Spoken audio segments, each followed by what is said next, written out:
Indonesia is not one continuous landmass, but a vast chain of islands stretched across the equator. More than 17,000 islands lie between the Indian and Pacific Oceans, linking mainland Southeast Asia to Australia. Around 286 million people live across this maritime country, yet settlement is highly uneven.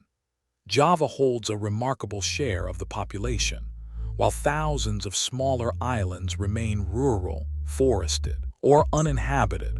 From west to east, Indonesia spans roughly the distance from London to Baghdad.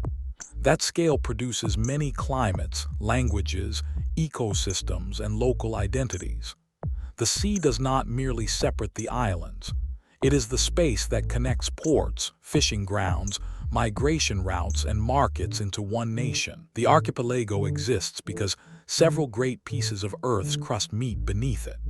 The Indo-Australian plate descends below the Sunda plate, while complex boundaries continue east toward the Pacific. The result is one of the planet's most active volcanic and earthquake zones. Indonesia has more active volcanoes than almost any other country. Their eruptions can be destructive, but volcanic ash also creates fertile soils that support dense farming communities. On Java, cones such as Merapi, Semeru, and Bromo rise above plains crowded with towns and rice fields. The landscape is therefore a constant negotiation between danger and abundance. Mountains build new ground, rivers carry minerals downslope, and communities learn to live within sight of restless summits. Java is Indonesia's demographic and economic core, a long volcanic island where mountains, farms, factories, and megacities press close together. Terraced fields climb hillsides, while railways and highways thread through densely settled valleys. Jakarta grew on a low coastal plain at the edge of the Java Sea and became the country's largest metropolitan region. Its position made it a trading gateway, but the same geography creates severe pressure. Heavy groundwater extraction has contributed to land subsidence, while floods arrive from rivers, monsoon rain, and the sea. Indonesia is developing Nusantara in eastern Kalimantan as a new capital center. The shift reveals a geographic challenge. How can a nation distribute opportunity across thousands of islands without repeating the environmental strain of its largest city? Bali is globally recognized for beaches and temples, but its landscape is also an engineered system of water. For centuries, Subak associations have coordinated irrigation among farmers, temples, canals, and rice terraces. Water moves from volcanic lakes and springs through channels that follow the island's steep terrain. UNESCO recognizes this cultural landscape because it joins practical agriculture with a philosophy of balance among people, nature, and the spiritual world. Seen from above, the terraces are not decorative patterns. They are working infrastructure shaped by collective decisions. Tourism has transformed Bali's coast and economy, bringing income as well as pressure on land, water, traffic, and waste systems. The island's future depends on keeping its living landscape functional, not simply preserving it as scenery. For more than 1,000 years, Indonesia's islands stood inside maritime trade networks linking China, India, the Middle East, and later Europe. Ships followed monsoon winds through the Strait of Malacca, the Java Sea, and passages farther east.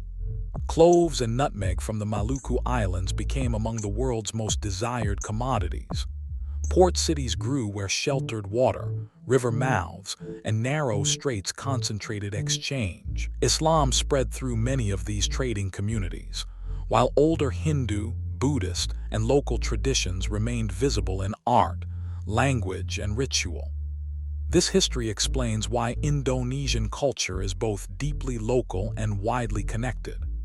Every island has its own geography, yet currents, sailing seasons, and commercial routes continually carried ideas between them. Central Java preserves monumental evidence of an earlier age of powerful kingdoms.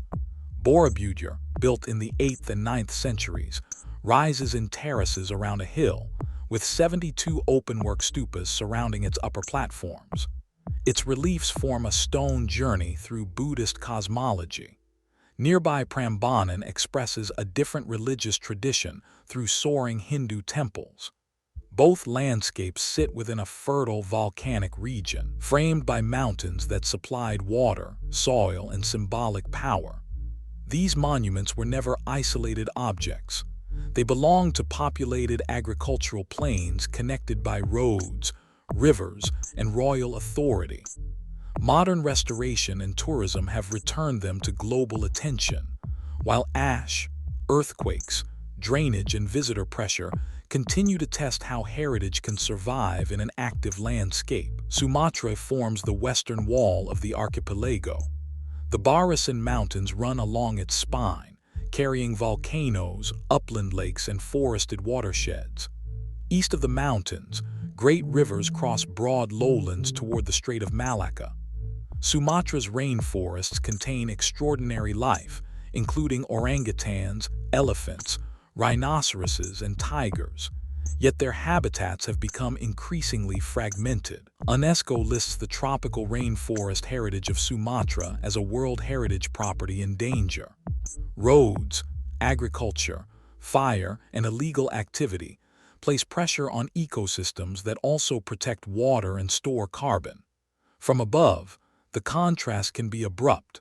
Intact forest gives way to geometric plantations and cleared corridors.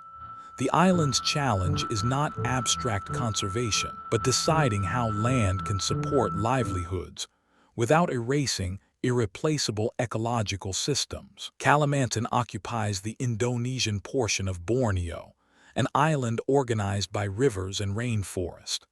Long before modern highways, waterways were the main routes into the interior. Settlements formed along broad brown rivers, and boats carried people, timber, food, and trade between coast and upland communities. Peatlands and tropical forests hold enormous amounts of carbon and support species such as the Bornean orangutan. When peat is drained, it becomes vulnerable to fire, producing smoke that can travel far beyond the island. At the same time, mining, plantations, dams, roads, and the construction of Nusantara are reshaping access to the interior. Kalimantan shows how infrastructure can redraw geography quickly, turning remote forest edges into new corridors of migration and investment. Eastern Indonesia crosses one of biology's most famous transition zones. The Wallace line marks a sharp change between species with Asian origins to the west and those linked more closely to Australasia in the east. Deep water channels remained barriers even when sea levels were lower, so animals evolved differently on neighboring islands. Komodo National Park lies within this region of transition. Its dry volcanic hills, savanna, white beaches, and coral-rich seas shelter the world's largest living lizard, the Komodo dragon. The park includes Komodo, Rinca, Padar, and smaller islands surrounded by strong currents. Here, evolution is visible as geography. Depth, distance, climate, and isolation combine to determine which species could cross and which remained confined. Beyond the land, Indonesia sits at the center of the Coral Triangle, one of the richest marine regions on Earth. Raja Ampat off western New Guinea is a maze of limestone islands, reefs, lagoons, and deep blue channels. Warm tropical water, strong currents, and varied seabed conditions help support immense marine diversity. Coral reefs protect shorelines, sustain fisheries, and attract visitors, but they are sensitive to warming, pollution, destructive practices, and poorly managed development. Across the archipelago, millions of lives are tied to small boats, coastal villages, seaweed farms, fish markets, and inter-island transport. A map that shows only land misses much of Indonesia. Its true geography extends through reefs, currents, seagrass beds, mangroves, and the routes followed every day across open water. Indonesia's economy is the largest in Southeast Asia and the 16th largest in the world. Its scale comes from a broad mix of manufacturing, services, agriculture, mining, energy, fisheries, tourism, and digital business. Geography creates opportunity but raises costs. A factory on Java, a nickel operation in Sulawesi, a fishing port in Maluku, and a village in Papua do not share the same access to roads, power, schools, or markets.